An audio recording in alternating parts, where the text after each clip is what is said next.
Lieutenant Kara Holtgreen wiped the sweat from her brow as she entered the mess hall of Forward Operating Base Condor. The desert heat of eastern Afghanistan was relentless, even as evening approached. 3 months into her deployment, she'd grown accustomed to the stares.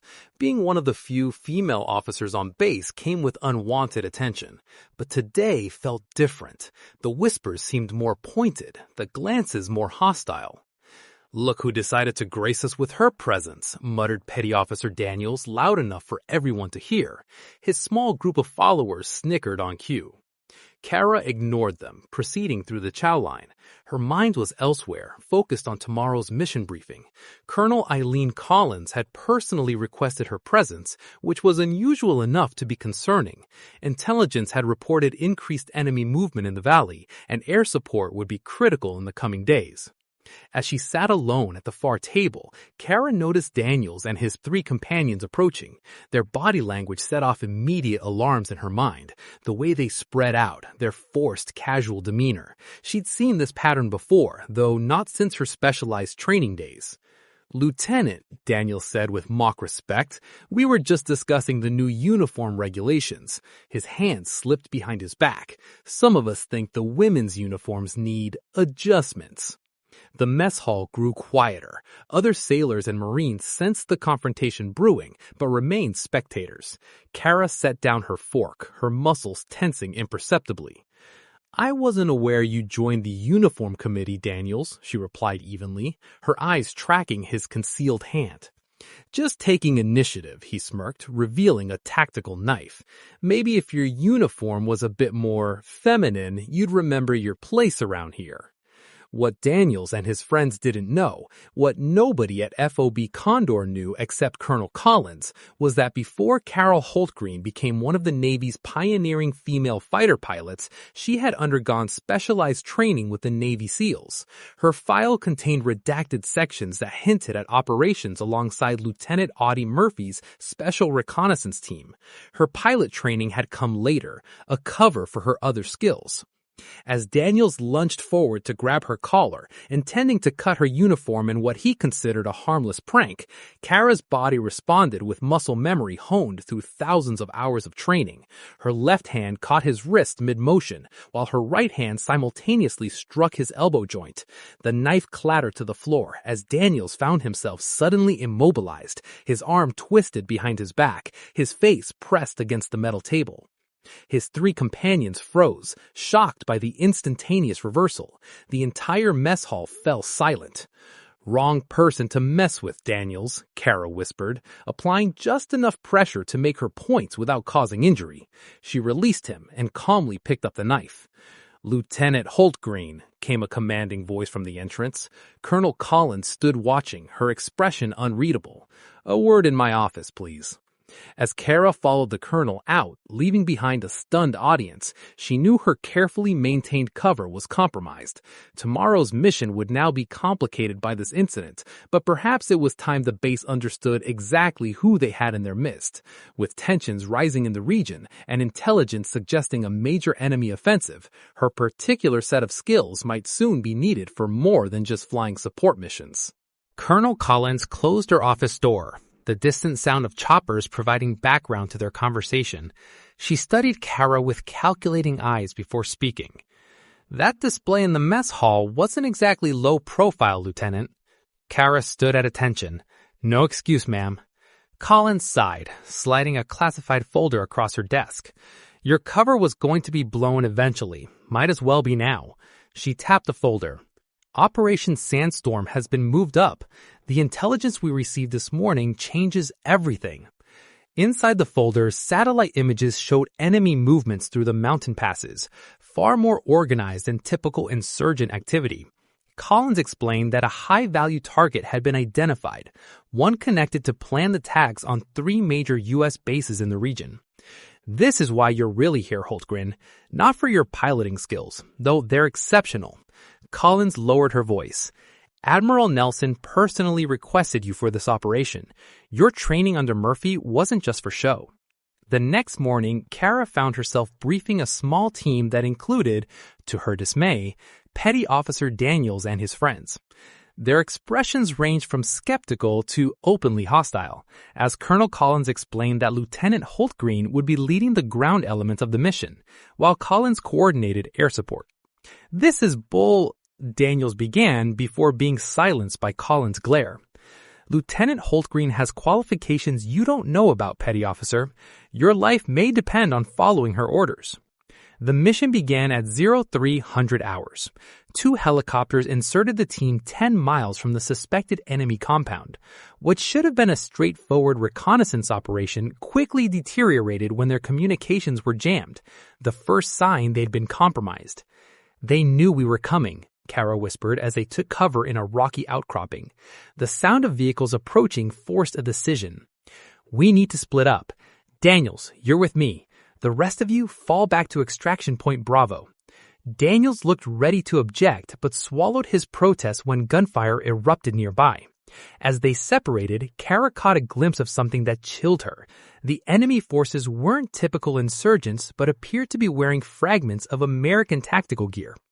Moving through a dry riverbed, Kara and Daniels advanced toward the compound. Their uneasy alliance was strained by yesterday's confrontation, but survival instincts temporarily overrode personal animosity.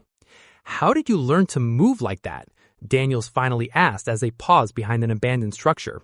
"The same place I learned this," Kara replied, quickly disassembling and clearing a jammed weapon Daniels had been struggling with. 2 years with Murphy's team before I was transferred to flight school." Their conversation was cut short by an explosion that rocked the valley. The exfil point where their teammates had headed was now engulfed in flames. "They hit our exfil," Kara said grimly, raising her binoculars. What she saw next made her blood run cold. Among the enemy forces coordinating the attack was a familiar face, Lieutenant Edward Mercer, who had been reported killed in action 3 months earlier. "We've got a bigger problem than we thought," she told Daniels, passing him the binoculars. "This isn't just an ambush, it's a betrayal." As they watched, Mercer directed his men toward their position. Their cover was blown, extraction was compromised, and the realization dawned that someone high in the command chain had set them up. With communications jammed and surrounded by superior forces, Kara made a decision that went against all protocols. "We're not retreating," she told a wide-eyed Daniels. "We're going straight into that compound. It's the last place they'll expect us to go." "That's suicide," Daniels protested. Kara checked her weapon. "No, that's our only chance to find out who's really running this operation, and maybe the only way to warn the base before the main attack begins." The compound loomed before them, a maze of concrete and corrugated metal. Kara and Daniels moved silently through the shadows, the sound of enemy communications crackling nearby. They had one advantage. No one expected them to move toward danger rather than away from it. "There," Kara whispered, pointing to a small communications hub where Lieutenant Mercer had entered. "That's our target." Daniels nodded, his earlier antagonism replaced by grim determination. "What's the play?" "We need those communications equipment to warn the base, and we need Mercer alive." Using hand signals she'd learned during her SEAL training, Kara coordinated their approach. Daniels followed her lead without question, the hierarchy of the mess hall confrontation now irrelevant in the face of survival. They breached the building with practiced precision. 2 guards fell silently before an alarm could be raised. Inside, they discovered Mercer hunched over a radio, speaking in coded language. His shock at seeing them gave Kara the split second she needed. "Don't!" she warned, as his hand moved toward a sidearm. Mercer's face twisted into a sneer. Holtgreen. Should have known they'd send Murphy's pet project. "Why?" Daniels demanded. "You were one of us." "One of you?" Mercer laughed bitterly. "I was expendable, just like you two, just like everyone they send out here to die while they negotiate oil deals." Kara kept her weapon trained on him while accessing the communications equipment. "The attack on the base. When?" "Too late to stop it," Mercer taunted. "The first wave launches in 20 minutes. Working quickly, Kara bypassed the jamming frequency, establishing a direct line to Colonel Collins. As she relayed the intelligence, Mercer lunged for a hidden detonator. Daniels reacted instantly, tackling him to the ground. In the struggle, Mercer's finger found the trigger. "Run!" Daniels shouted, pinning Mercer down. "I've got him! Complete the mission!" Kara hesitated only a moment before grabbing the intelligence files and communications codes from the desk. Their eyes met in silent understanding. Daniels was making a choice he couldn't take back. "Tell them what really happened here," he said as she backed toward the door. The explosion rocked the compound as Kara sprinted toward the extraction point.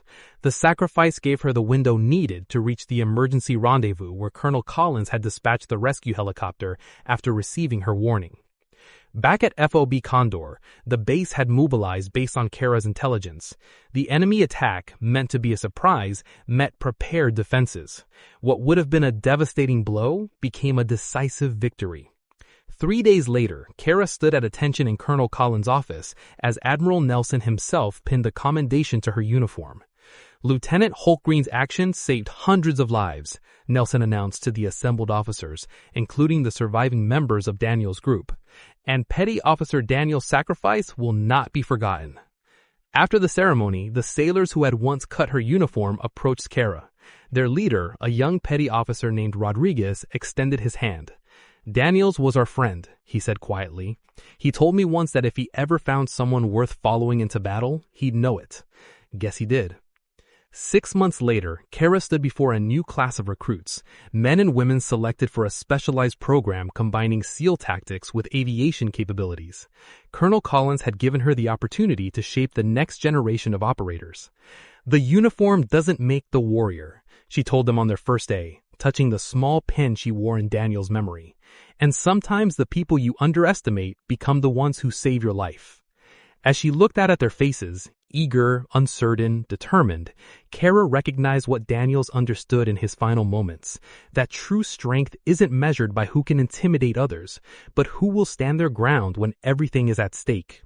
The legacy of what happened in that compound wasn't just about the lives saved at FOB Condor, but about how a moment of respect between former adversaries had changed the course of a war none of them had fully understood until they faced it together.